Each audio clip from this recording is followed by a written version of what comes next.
اس زمین پر اربوں لوگ اپنا جیون بسر کرتے ہیں اور ہر کوئی کسی نہ کسی دھرم کو ماننے کا دعویٰ کرتے ہیں۔ کچھ ایسے بھی ہیں جو کسی دھرم کو نہیں مانتے، ان کی تعداد بھی دن بدن بڑھتی جا رہی ہے۔ دھرم ایک ایسا شبد ہے جس کی ضرورت ہر انسان کو ہے، چاہے وہ انسان افریقہ کی تپتی زمین میں رہنے والا ہو، چاہے گرین لینڈ کی جان لیوا ٹھنڈ کا رہنے والا ہو۔ جب انسان مشکلوں میں پڑتا ہے تو اسے فریاد کرنے کے لیے کوئی نہ کوئی چاہیے جس سے وہ اس مشکل اور تکلیف کا حل مانگ سکے۔ تب انسان خدا ایشور کو یاد کرتا ہے اور اس سے مدد مانگتا ہے۔ دنیا میں ہزاروں دھرم موجود ہیں، کئی دھرم بہت مشہور ہیں۔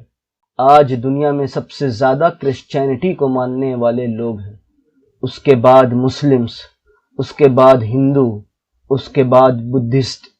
کرسچینٹی میں ایک گاڈ کو مانا جاتا ہے اور اسلام دھرم میں بھی ایک اللہ کو مانا جاتا ہے، پر دونوں میں زمین آسمان کا فرق ہے جسے ہم آنے والے ویڈیوز میں ڈسکس کریں گے۔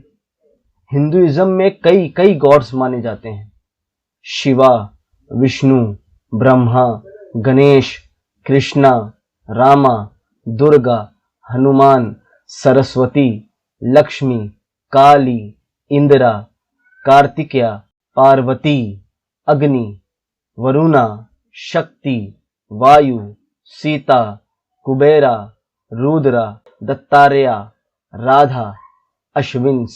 یہ تو وہ ہے جو آپ گوگل سرچ کریں گے تو گوگل آپ کو بتائے گا۔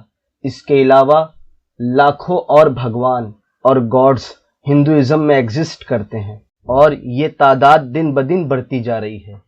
کئی سادھوؤں کو بھگوان کا درجہ دیا جا رہا ہے، یہاں تک کہ بالی ووڈ کلاکار امیتابھ بچن کو بھی کئی لوگ پوجتے ہیں۔ کرکٹ فینس سچن تینڈولکر کی پوجا کرتے ہیں، south Indians famous super star Rajni کانت کی پوجا کرتے ہیں، اور اگر آپ ایسے گننے جائیں گے تو آپ کے بال سفید ہو جائیں گے، لیکن ہندوؤں کے بھگوان نہیں ختم ہوں گے۔ یہاں تک کہ لوگ انڈیا کے پی ایم اور یو پی کے سی ایم کو بھی بھگوان مانتے ہیں۔ اب آئیے بھگوان کا مطلب آپ جانیں۔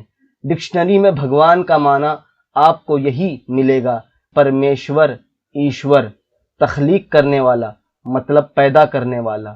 اب میں آپ کو بتاؤں، ہندو دھرم میں زمین کے دیوتا الگ، آسمان کے دیوتا الگ، سورج چاند کے الگ، پانی ہوا کے الگ، بارش، کھیتی، ان شارٹ ہر ایک ڈپارٹمنٹ کے لیے ایک بھگوان ایگزسٹ کرتا ہے۔ جب اتنے سارے الگ الگ بھگوان ایگزسٹ کرتے ہیں تو مسلمان اور اسلام ایک خدا کو کیوں مانتا ہے؟ اس کی ایک ہی وجہ ہے: دیوتا یعنی بنانے والا یا کہے چلانے والا۔ یہ سب اسلام کے حساب سے صرف اور صرف ایک ہے اور وہ اللہ ہے۔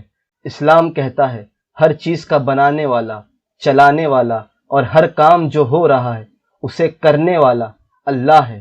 مثال کے طور پر اگر سورج کے دیوتا اور بھگوان الگ ہیں تو لاکھوں سالوں سے وہ بور کیوں نہیں ہو رہے کہ سورج لاکھوں سالوں سے ایک ہی طرف سے نکلتا ہے اور دوسری جانب ڈوب جاتا ہے؟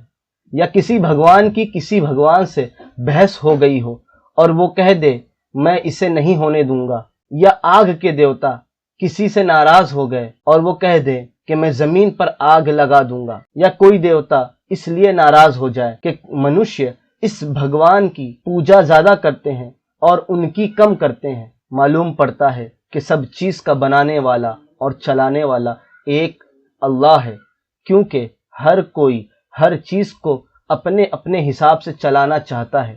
یہ ایک فطرت ہے، وہ چاہتا ہے کہ سورج یہاں سے نکلے اور وہاں ڈوبے، بس اس نے چاہا اور وہ قیامت تک یعنی جب تک دنیا رہے گی ہوتا رہے گا۔ وہ چاہتا ہے کہ آگ جلائے تو وہ جلائے گی، بجھائے گی نہیں۔ وہ چاہتا ہے کہ بادلوں سے پانی برسے تو پانی ہی برسیں گے، آگ نہیں۔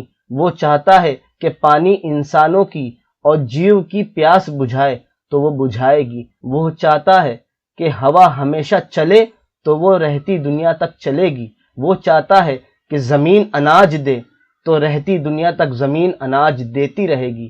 مطلب سب کا چاہنے والا، بنانے والا اور چلانے والا بس ایک ہی ہے، اور وہ اللہ ایشور کی ذات ہے۔ ایک خدا ہونا یہ نشانی ہے ان سب کی کہ وہ صرف ایک ہی کے حکم پہ چل رہی ہیں اور ہمیشہ ہمیشہ کے لیے چلتی رہیں گی۔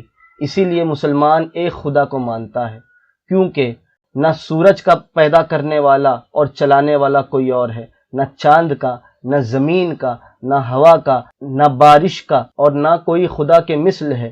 جیسا کہ آج کل ہندوؤں میں ایک نیا رواج چلا ہے کہ کسی منشیہ کی تعریف میں وہ اتنا بڑھ جاتے ہیں کہ وہ اسے ساکشات ایشور کا اوتار کہتے ہیں، اور اللہ کا کوئی اوتار بھی نہیں، کیونکہ اوتار ہونا یہ ایشور کے لیے نہیں، کیونکہ ایشور صرف ایک ہوتا ہے۔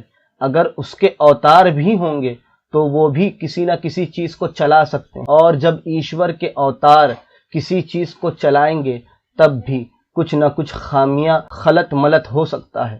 اسی لیے ایشور تنہا ہے، اکیلا ہے، اور وہ ایک ہے۔ اسی لیے مسلمان ایک خدا کو مانتے ہیں۔